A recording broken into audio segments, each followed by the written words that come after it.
Hi everyone, it's me, Kevin. I'm here to show you all the fun I had on my latest vacation to Africa. It really was a blast, just don't ask how I was at school at the same time. Well, without a further ado, roll the clip. My first stop on my African vacation was to Cape Town, South Africa. Look at the view. This picture I took out of my plane. While I was there, I took a cable car ride up to Table Mountain. Table Mountain isn't even a mountain at all. It's a 2-mile wide plateau. I relaxed on the soothing beaches of Camps Bay. Next, I went to the Castle of Good Hope. Did you know that it's over 300 years old and is the oldest colonial building in South Africa? My next stop on my African vacation was to the Kalahari Desert. I visited the Kalahari Transfrontier National Park there. For a place that literally means waterless place, there was a surprising amount of trees, grasses, and fruits. I also got to see some interesting animals, such as the speedy ostrich and the frisky meerkats. Okay, I'm gonna jump the pit. Those crocodiles look hungry. Here I go! Ow! My third stop on my African vacation was to Chobe National Park. While I was there, I got to take an actual safari trip and meet tons of cool animals. I saw the hippo, which can open its mouth 180 degrees, the elephant, which eats over 400 pounds of food each day, the giraffe that has a neck over 6 feet long, the crocodile that has over 80 teeth in its mouth, the zebra, which is black with white stripes, not the other way around, and the fierceful lion with its prideful mane.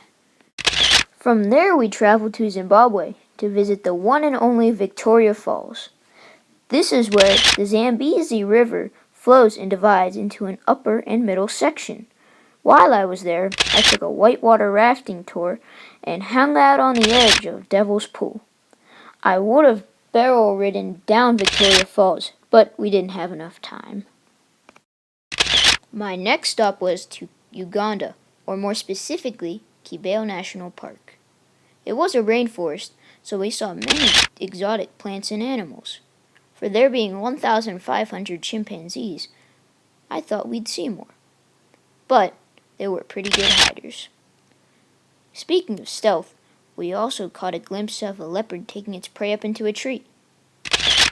There were lots of trees, but they were tall and we couldn't see the tops of them. We also found the coffee robust plant that is used to make coffee. There was more to Africa than just national parks and wildlife. I got a taste of the urban area in Nairobi, Kenya. It was a great, beautiful city, but there were also slums in it. 46% of the population was under the poverty line. My second to last stop on my African vacation was Mogadishu, Somalia. Sure, it wasn't the nicest of places. Well, I guess that's about it.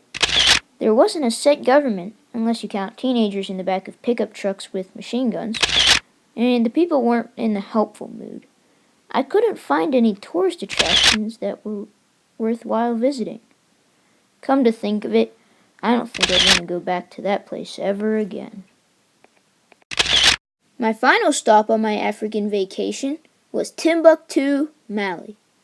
It is most known for the Gingerbread Mosque. The Gingerbread Mosque is over 600 years old, yet it still stands tall today. The ancient architectural structure is much like that of a gigantic sandcastle. This is the path I took on my journey. The whole thing. I literally went all over Africa.